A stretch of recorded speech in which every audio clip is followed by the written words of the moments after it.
The midnight call. Every night at exactly 3:17 a.m., my phone vibrates on the nightstand. No caller ID, no missed call history when I check it in the morning. Just a single, 3-second buzz that wakes me from the exact same dream. In the dream, I'm standing at the end of a long, dimly lit hallway in an unfamiliar house. At the far end, there's a heavy oak door painted blood red.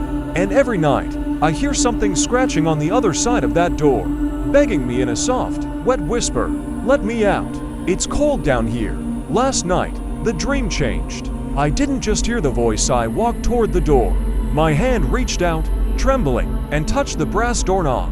The brass was freezing, like holding solid ice. That's when the phone buzzed, waking me up into the pitch-black darkness of my bedroom. I sat up, catching my breath, sweating despite the chill in the air.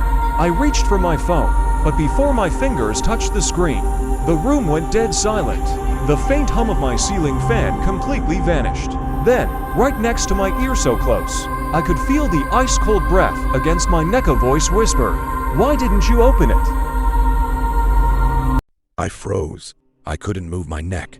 Every instinct in my body screamed at me to sprint out of the room, but my muscle memory failed me completely. Slowly, I turned my eyes toward the edge of the bed.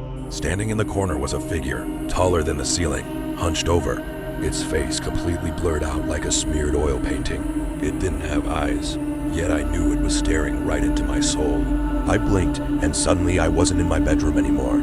I was standing in the long hallway from my nightmare. The air smelled like wet earth and rotting wood.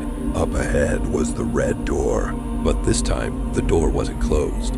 It was standing wide open. I took a slow step forward. The floorboards didn't creak. They made a sound like breaking bones. As I approached the open doorway, I peered into the darkness inside. There was no basement, no room, just a massive antique mirror hanging in pitch blackness. And sitting in a chair in front of that mirror was me, sleeping. I watched my own sleeping body in the mirror. My chest rose and fell slowly. Then, the reflection of me opened its eyes. Except its eyes weren't mine. They were hollow, empty black sockets filled with liquid shadow. The creature in the chair smiled, a wide, unnatural grin that stretched past its jawline and placed a single finger to its pale lips. Shh. The real horror hit me all at once. The dream wasn't a nightmare. It was a trap. Every night I had been dreaming.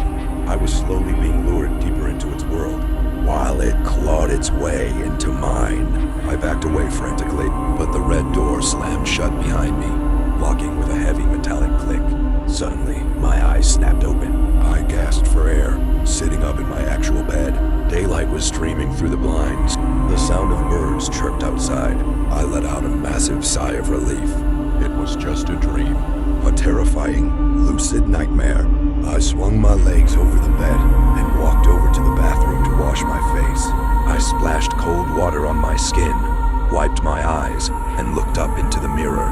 My reflection wasn't looking back at me. It was facing the bathroom door behind me, staring at the dark corner of the room and smiling